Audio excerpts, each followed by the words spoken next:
Hi, my name is Melanie Nadeau, and I'm from the Turtle Mountain Band of Chippewa Indians located in Belcourt, North Dakota. I've been married for 25 years now, and I have a daughter. Her name's Memphis Rose, and she is currently in her second year in college at the Turtle Mountain Band of Chippewa Indians Tribal College, and I'm happy to be here. I am the operational director for the American Indian Public Health Resource Center. I also am the assistant faculty in practice for the Department of Public Health here at North Dakota State University. I initially started out as a pre-med student, so I had went to school at the University of North Dakota and did my undergraduate degree in psychology with a concentration in, with a minor actually in chemistry, and finished that up and applied for medical school at one time, and but decided that that wasn't the route that I wanted to go, and I had ended up working for a researcher at a tribal college and fell in love with research and decided that I wanted to pursue a master's in public health. So I did applied for the Master's of Public Health program at the University of Minnesota, and I had actually started out in the certificate program because I wasn't sure if I wanted to change the direction of my career path, so academically. So I started out with the certificate program, and I fell in love with it even more, and I actually did that while I was working full-time at the tribal college. And then I applied for the program, and I got accepted and completed a master's in public health and community health education, and with a concentration in health disparities. And I had a really great experience there, so I decided to go forward and apply for the entrance into the PhD program in social behavioral epidemiology, and I'll be finishing that up here in the next couple of months. As I mentioned, I worked at the tribal college, and how that came about was my mother had passed away when I was completing my undergraduate degree, and so I had decided to return back to my home, which is the Turtle Mountain Band of Chippewa Indians Reservation, and work and just regain financial stability after she had passed. And through that journey, I ended up working for full-time for about 4.5 years back there, and then I decided to start taking classes again at the tribal college. And the only class that I needed to finish my bachelor's degree when I had left was statistics, so I ended up finishing my statistics and transferring it back into the university and getting my degree. And while I was at the college taking classes, I ended up taking genetics, and that's how I met Dr. Lyle Best. And when I was working with him in class, I just thought he would be a great mentor, so I had asked him, and he was actually the first person I had ever asked to be a mentor to me. So school was challenging for me in a way that, even though I was, gifted and intelligent, I'm a first generation college student, so I didn't have parents that went to school or family members that I could turn to advise me on what I needed to do for academically to succeed. And so, had I known, I would have gotten a mentor right away, because it's so important to have a mentor. And so he agreed to be my mentor, and the first thing that he had asked me to do was to write a paper on fairness. And it was really interesting because I spent a lot of time on it and thinking about it, and he used this scenario of if there was all these people in this boat and you only had so much food, and you had to decide who to give it to, who would get the food. And there's a pregnant lady and so forth, so it was very difficult, and what would be fair, So and I came to the conclusion that fairness doesn't exist. So it's really, all about perspective and resources and, the challenges that we face. And sometimes we do have to make those hard decisions and those difficult decisions.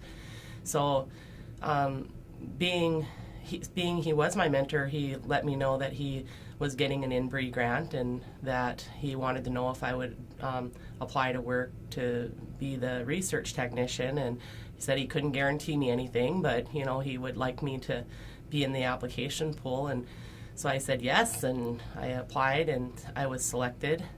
So I was his research technician for 4.5 years, and actually launched the genetics and preeclampsia study from the ground up. We started in a closet and full of art supplies, and we had to clean that out and get everything set up. And during that 4.5 years, I had recruited over 400 women into the study to look at the genetic effects of preeclampsia. So it was very interesting and eye-opening, and I learned a lot. And as part of his program was to send students out on travel experiences and get them trained in the lab, and to build the infrastructure at the tribal college so that the tribal college would have the ability to do their own DNA analysis.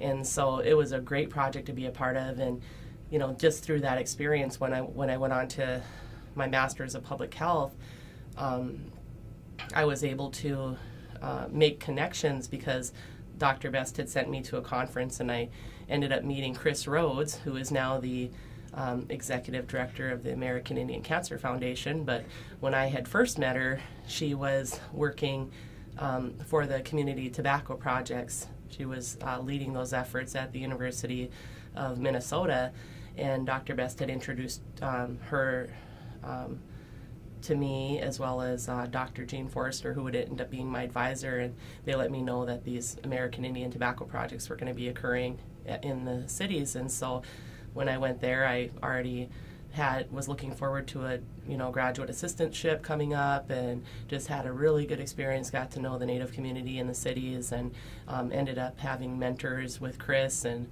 Gene, and there was other mentors that I formed along the way. But I'd have to say that Dr. Best was one of my first academic mentors in that way. With the center, it's interesting because we actually provide technical assistance to the tribes, and then we also provide technical assistance to the state working with tribes. So it's been interesting, and we've been involved in various projects with those initiatives. But as for myself, I'm the operational director for the center, so I basically oversee all of these projects and all of the efforts that my managers are involved in, which are numerous. But myself personally, I also have a scholarly component to my position, being assistant faculty in practice. So as part of that, I guest lecture. I also serve the American Indian Cancer Foundation as a community engaged scholar, and I'm currently working on getting provider information on providers and colorectal cancer, a publication published in Preventing Chronic Disease. So I'm really excited about that. And so I do that as part of my community engaged scholarly work. And then for my dissertation, I actually decided to do a research study in my community, Turtle Mountain Band of Chippewa Indians, at the Indian Health Service. And I had approximately 430 individuals in my study, over 100 individuals that had breast cancer, the rest that did not have breast cancer, and I was looking to see what the risk factors were for breast cancer. So I'm just now wrapping that up, reviewed their medical records and analyzed the data, and I'm writing that up, and I'm hoping to defend that as part of my dissertation and finishing up my degree. Absolutely. Being a part of the INBRE project was life-changing for me. So just having all the experiencing, the networking, the experience of learning bench work in the lab. He would have us go through critical thinking exercises, and we'd read journal articles every week and actually think about what the study was about and different study designs and different aspects of epidemiology. So it was invaluable, and the importance of having those experiences is so important because it makes you competitive at the undergraduate level once you come to the university, and then also at the master's level. And those experiences really do strengthen your application if you're going to go on for higher level education. Thank you.